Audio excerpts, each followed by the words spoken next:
Audio Jungle.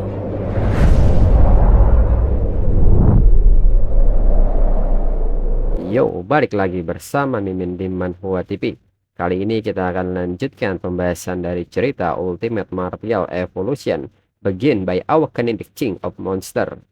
Mimin infokan kembali bagi teman-teman yang ingin menonton video terbaru lebih cepat, silahkan bergabung menjadi member di channel ini dengan biaya 5.000 per bulannya.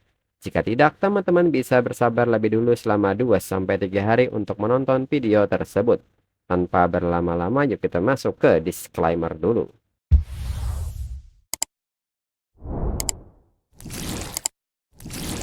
Disclaimer, silahkan abaikan hal ini jika kalian sudah mengerti. Ini peringatan mengenai konten di channel ini. Video ini berisi alur cerita komik yang mempermudah bagi teman-teman untuk mengetahui isi ceritanya dan memahami alur ceritanya. Jika ada kesamaan tokoh, tempat, maupun isu yang sedang hangat, itu benar-benar tidak disengaja. Dan peringatan bagi teman-teman untuk tidak mencontoh atau meniru perkataan maupun perbuatan yang tidak baik yang ada di video ini, karena cerita ini hanyalah fiktif belaka. Jika mengerti, yuk kita masuk ke ceritanya. Tapi di arah tenggara ada sebuah area seperti ambar. Tempat itu seperti zona hampa, benar-benar kosong. Yihe yakin pasti ada yang salah ketika segala sesuatunya tidak seperti biasanya. Semakin besar badainya, semakin mahal ikannya. Yihe pun seketika menunjuk ke arah danau di tenggara dan mengajak Chujou untuk memeriksanya. Kemudian beralih ke pinggiran danau. Yihe pun kaget bertemu dengan Yuli di sini. Yuli pun bertanya, bukankah ini juara mereka? Dirinya tidak pernah menyangka Yihe sehebat ini. Rekan Yuli pun bertanya, apakah Yuli kenal dengan juara kecil dari kota Ancheng? Rekannya pun meminta Yuli untuk mengenalkannya kepada mereka. Barusan saat melawan gelombang bis, Yihe terlihat sangat gagah. Lalu Yihe pun bertanya, sudah berapa lamakah Yuli berada di sini? Yuli pun mengatakan bahwa mereka baru saja tiba. Ada satu rekan tim yang ahli dalam kemampuan air yang sudah turun ke danau untuk menyelidiki. Lalu tak berselang lama rekan Yuli yang berada di dalam air pun muncul. Orang itu pun seketika berteriak bahwa mereka akan kaya. Mereka akan untung besar. Yuli yang mendengar hal ini meminta rekannya untuk menjelaskannya lebih jelas mengapa mereka bisa untung besar. Dia pun menyebut bahwa di bawah danau ada sebuah reruntuhan kuno. Mereka bakal untung besar. Yuli pun seketika bersemangat mendengarnya. Dengan ini mereka akan benar-benar kaya. Yihe yang mendengar hal ini bertanya kepada Chujou reruntuhan apakah itu. Mengapa mereka begitu bersemangat? Chujou pun menyebut bahwa di alam rahasia ada beberapa bangunan misterius yang diduga peninggalan dari peradaban sebelumnya. Para ahli secara kolektif menyebutnya dari reruntuhan. Namun di saat itu rekan Yuli pun seketika menatap tajam ke arah Yihe dan Chujou. Dia pun seketika bertanya siapa mereka berdua. Berani-beraninya menguping pembicaraan mereka. Yuli pun seketika menghentikan tindakan dari temannya yang bernama Yu Yang ini. Yuli menyebut bahwa mereka adalah Yihe dan Chujou.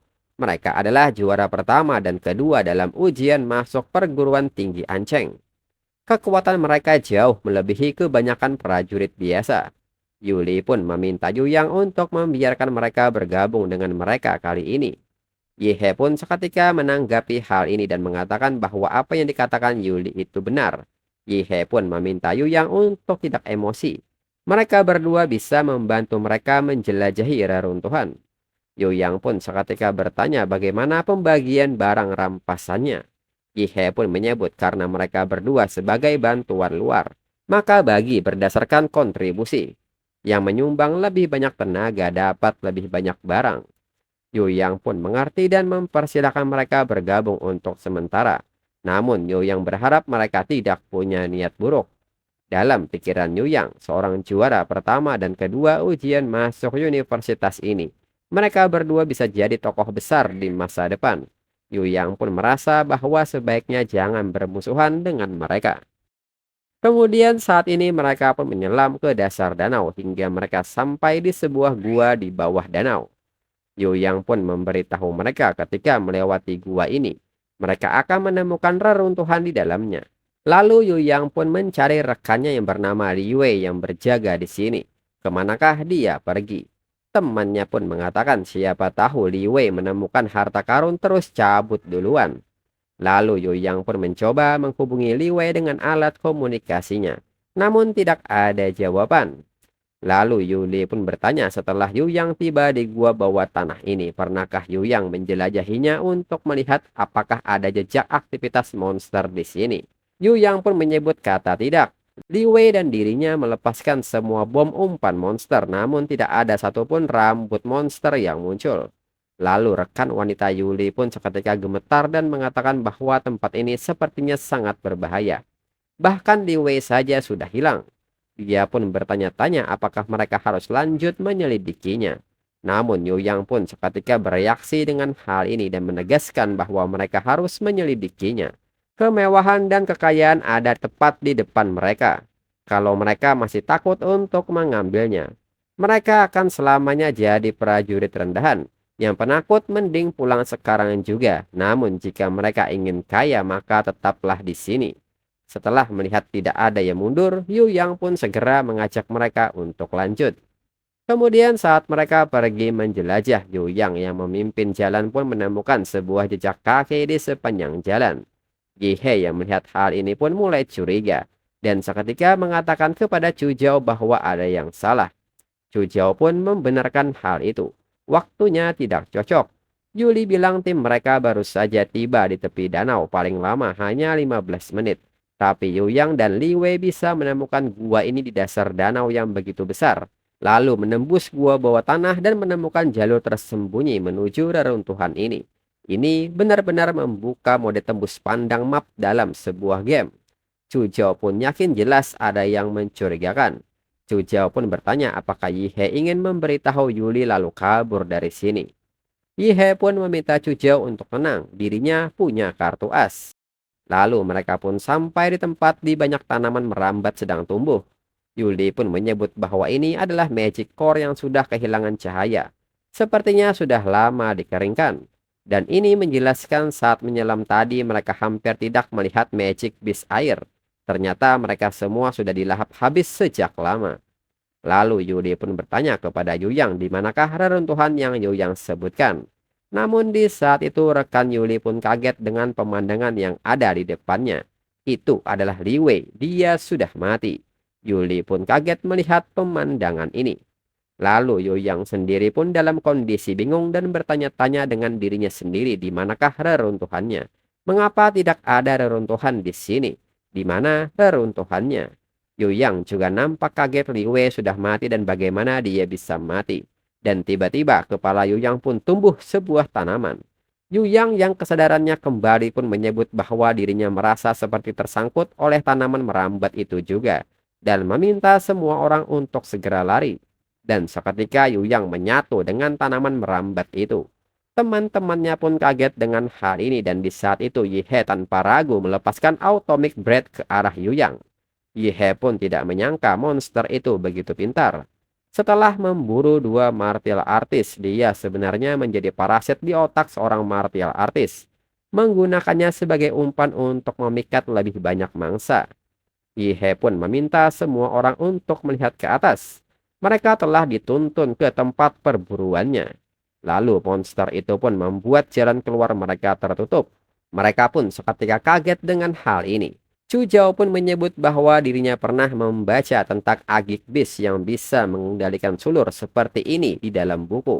Ini adalah jenis monster tier 2, King Class Magical Beast Demonic Ghost Fiend. Yuli pun shock mendengar tier 2 King Class ini. Mereka tidak bisa menilai Bloodline tier King menggunakan level normal. Level ini benar-benar di luar apa yang bisa ditangani oleh martial artis rank pertama seperti mereka. Yi He pun seketika merespon hal ini dan menyebut siapa yang peduli dengan levelnya. Lihat saja bagaimana dirinya menghancurkannya sampai hancur lebur. Namun di saat itu tiba-tiba seseorang datang menghancurkan jalan yang tertutup. Dan ternyata itu adalah Wolong. Wolong pun menyebut bahwa dirinya datang untuk mengambil nyawa Yi He. Orang-orang yang melihat hal ini menyebut bahwa asap darah dan ki ini. Dia adalah seorang prajurit tingkat ke-8. Kemudian Yihe pun bertanya apakah masih ada yang memikirkan dirinya. Wolong menyebut bahwa dirinya mendengar ada radiasi nuklir di alam rahasia Red Tree Mountain. Jadi dirinya tahu Yihe ada di sini. Dengan mengikuti jejak radiasi yang tersisa, maka itu akan mengantarkan dirinya kepada Yihe, agar Yihe tidak dapat menemukan dirinya. Dirinya mengikuti Yihe sampai ke bawah tanah dengan tahan napas. Wolong tidak menyangka Yihe akan menemukan dirinya dan menghalangi jalannya dengan batu-batu besar agar dirinya tidak bisa terus maju. Detak jantung, pernapasan, dan fungsi-fungsi lainnya terhenti dan jatuh ke dalam keadaan mati suri. Dan Yihe mampu menyadarinya. Yihe memang orang yang mampu memaksa saudara-saudara di keluarga Huo ke dalam situasi putus asa. Namun Yihe sendiri merasa bingung dan bertanya Huolong siapa. Tiba-tiba masuk ngomong sendiri tentang banyak hal. Apakah mereka saling mengenal? Huolong pun seketika melompat dan bersiap melepaskan tekniknya serta meminta Yihe untuk berhenti berpura-pura bodoh. Namun di saat itu Huolong malah diganggu oleh demonic Ghost Fiend. Wolong pun bertanya apakah ini sarang demonic Ghost Fiend. Membawanya ke sarang monster dan membiarkan monster itu berurusan dengan dirinya. Wolong pun sangat kesal dengan hal ini dan bertanya kepada Yihe apakah ini rencana Yihe. Wolong menjelaskan bahwa ciri khas demonic Ghost Fiend ini adalah menyerap martial energi dan melepaskan racun saraf. Jika terus begini dirinya pasti akan kalah di sini. Wolong sangat marah karena Yihe sangat berani menjebaknya. Yihe pun semakin bingung dengan arah pembicaraan Wolong dan menyebutnya terlalu mendramatisir. Mereka bahkan baru pertama kali bertemu. Wolong semakin marah hingga mengeluarkan energi penuhnya dan menghancurkan beberapa tanaman rambat milik demonic Ghost Fiend. Wolong menegaskan bahwa sasarannya adalah si jajingan Yihe, bukan sekumpulan jajingan ini. Yuli pun seketika panik karena mengetahui gua ini akan runtuh akibat pertarungan mereka. Namun di saat itu Yihe meminta mereka semua untuk minggir. Dan Yihe sendiri telah menyiapkan atomic breath dan melepaskannya ke langit-langit gua hingga membuat gua hancur dan air danau pun seketika masuk ke dalam gua. Yihe pun segera meminta Yuli untuk pergi lebih dulu. Namun di saat itu Huolong meminta Yihe untuk tidak pernah berpikir untuk lari. Di saat Huolong berniat melepaskan serangan, Chu Jiao seketika melepaskan teknik Sword Intense Soul Wound. Chu Jiao pun menekankan kepada Huolong untuk tidak pernah berpikir menyakiti sehelai rambut pun di kepala Yihe saat dirinya ada di sini. Huolong pun hanya tersenyum dengan hal ini dan menyebut bahwa dirinya adalah prajurit tingkat 8. Apakah es dan petir kecil ini bisa menyakiti dirinya? Dan nyatanya Yihe secara tiba-tiba sudah siap dengan Atomic Blast Fist dan bertanya kepada Huolong dia melihat ke arah mana. Dan seketika tinju Yihe mengenai Huolong dengan telak dan membuat Huolong terhempas ke permukaan dinding. Yihe pun meminta Chu Jiao untuk pergi lebih dulu. Orang itu prajurit tingkat tinggi, akan sulit bagi Chu Jiao menghadapinya sekarang. Serahkan saja pada dirinya.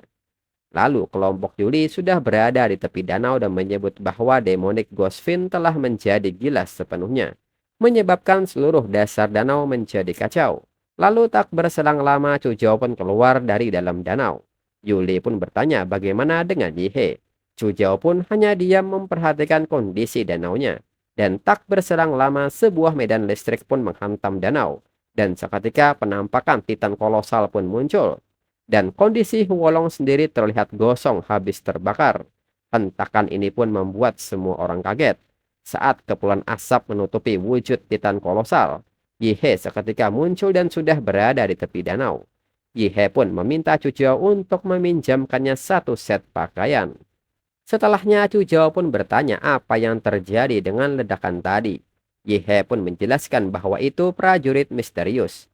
Dia benar-benar membawa bom plasma dan mati bersama demonic Ghost Fiend. Chu Jiao pun bertanya soal bom plasma ini, bukankah itu barang selundupan militer? Siapa yang bisa mendapatkan benda itu?